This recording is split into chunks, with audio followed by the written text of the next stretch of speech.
আসসালামু আলাইকুম everyone, welcome back to my channel Unifoodies. সবাই কেমন আছেন? আশা করছি অনেক অনেক ভালো আছেন। আজ আমি আপনাদের সাথে ভীষণ মজার আর সব থেকে সহজ একটা নাস্তার রেসিপি শেয়ার করব। ডিম আর সেমাই দিয়ে যে এত মজার একটা নাস্তা তৈরি করা যায়, এটা যদি জানতেন তাহলে একবারের জন্য হলেও অবশ্যই বানিয়ে নিতেন।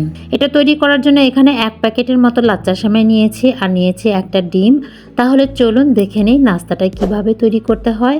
এখানে একটা ছোট মিক্সিং বোল নিয়ে ডিমটা ভেঙে নিচ্ছি। 1 প্যাকেট লাচ্চা সেমাইয়ের জন্য একটা ডিমই যথেষ্ট। ডিমটাকে এক সাইডে রেখে দিচ্ছি। এবার একটা বড় মিক্সিং বোল নিয়ে এখানে 1 প্যাকেটের মতো লাচ্চা সেমাই নিয়েছি। লাচ্চা সেমাইটা কিন্তু ঘিয়ে ভাজা, চেষ্টা করবেন ঘিয়ে ভাজা লাচ্চা সেমাইটা নেওয়ার জন্য। এরপর এখানে বাকি উপকরণগুলো মিশিয়ে নিব। দিয়ে দিচ্ছি প্রায় 2 টেবিল চামচের মতো চিনি। আপনারা চাইলে চিনির পরিমাণটা বাড়িয়ে দিতে পারেন, যে যেরকম মিষ্টি খেতে পছন্দ করেন সেই রকম অনুযায়ী দিয়ে নেবেন। এরপর এখানে দিয়ে দিচ্ছি 1 টেবিল চামচের মতো পাউডার মিল্ক। চেষ্টা করবেন পাউডার মিল্কটা দেওয়ার জন্য, হাতের কাছে না থাকলে স্কিপ করতে পারেন, তবে পাউডার মিল্কটা দিলে খেতে অনেক টেস্টি হয়। এখন দিয়ে দিচ্ছি সামান্য পরিমাণে লবণ দিলে মিষ্টিটা একটু গাঢ় হবে। এরপর দিয়ে দিচ্ছি সামান্য পরিমাণ এলাচ গুঁড়া। এই এলাচ গুঁড়াটা দেওয়ার কারণে চমৎকার একটা ফ্লেভার আসবে। অবশ্যই কিন্তু এখানে এলাচ গুঁড়াটা দিয়ে নেবেন। দিয়ে দিচ্ছি ভেঙে রাখা ডিমটা। এখানে 1 প্যাকেট লাচ্চা সেমাইয়ের জন্য একটি ডিম দিয়ে দিলাম। আর দিয়ে দিব বেকিং পাউডার 1 চা চামচের মতো। হাতের কাছে না থাকলে এটাও স্কিপ করতে পারেন, এটা না দিলেও চলবে। এবার সবগুলো উপকরণ হাতের সাহায্যে মিশিয়ে নিব। ডিমের সাথে সেমাইটাকে মিশিয়ে নিতে হবে। এটা প্রথমে মেখে নেওয়ার সময় একটু ড্রাই মনে হতে পারে। এখানে কিন্তু কোনো প্রকার পানি ব্যবহার করা যাবে না, যেহেতু চিনি আছে। একটু পরেই পানি ছেড়ে দিবে। আলতো হাতে ডিম আর সেমাইটাকে মিশিয়ে নিতে হবে। ডিম এখানে বাইন্ডিংয়ের কাজ করবে, তাই ভালোভাবে মিশিয়ে নিতে হবে। এটা কিন্তু খুব ভালোভাবে মেশানো হয়ে গিয়েছে। এবার 2 হাত ভালোভাবে পরিষ্কার করে নিয়ে হাতে তেল মেখে নিব। এখান থেকে কিছুটা সেমাইয়ের ডো নিয়ে 2 হাতের তালুতে রাউন্ড করে একটু চ্যাপ্টা করে নিব। এর সাইডে যেন কোনো রকম ফাটল না থাকে, হাত দিয়ে চেপে চেপে ফাটলটা ঠিক করে নিতে হবে। ডিম সেমাইয়ের এই পিঠাটা আমি মাঝারি সাইজ করে বানিয়ে নিয়েছি। আপনারা চাইলে একটু বড় সাইজ করেও বানিয়ে নিতে পারেন। ঠিক এইভাবে সবগুলো পিঠাই তৈরি করে নিব। আপনাদের বোঝানোর সুবিধার্থে আমি আরও একটি পিঠা বানিয়ে দেখাচ্ছি।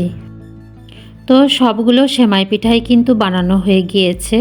এবার চুলায় একটা ফ্রাই প্যান বসিয়ে দিয়ে প্যানে 1 কাপের মতো রান্নার রেগুলার তেল দিয়ে দিচ্ছি। তেলটা একটু গরম হয়ে আসলে একটা একটা করে পিঠাগুলো তেলের মধ্যে ছেড়ে দিব। এই সময় চুলার আঁচটা একেবারে লোতে রাখতে হবে, না হলে উপরটা পুড়ে যাবে আর ভেতরটা কাঁচা থেকে যাবে। এক এক করে সবগুলো পিঠাই দিয়ে দিলাম।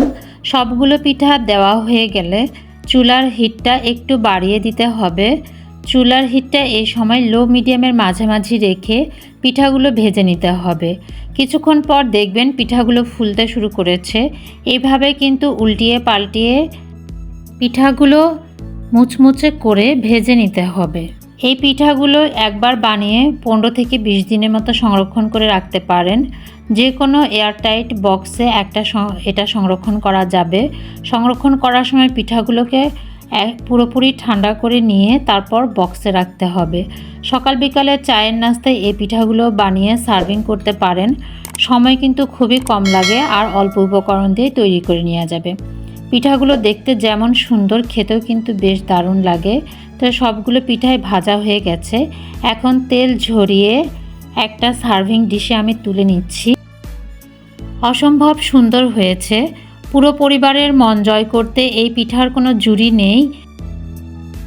আমি এই একটা পিঠা কাছ থেকে দেখিয়ে দিচ্ছি, তাহলেই বুঝতে পারবেন কতটা মুচমুচে হয়েছে। আর একটা পিঠা ভেঙে দেখাচ্ছি, তাহলেই বুঝবেন এর ভেতরটা কেমন হয়েছে। পিঠাটা ঠিক এমন হয়েছে। খুব সহজ একটা রেসিপি। আশা করছি ভালো লেগেছে।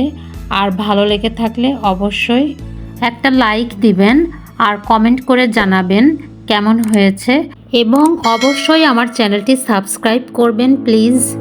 আর পাশে থাকা বেল আইকনটি ক্লিক করে দিবেন, যাতে নতুন নতুন ভিডিও দেখতে পান। আজকের মতো শেষ করছি। আল্লাহ হাফেজ।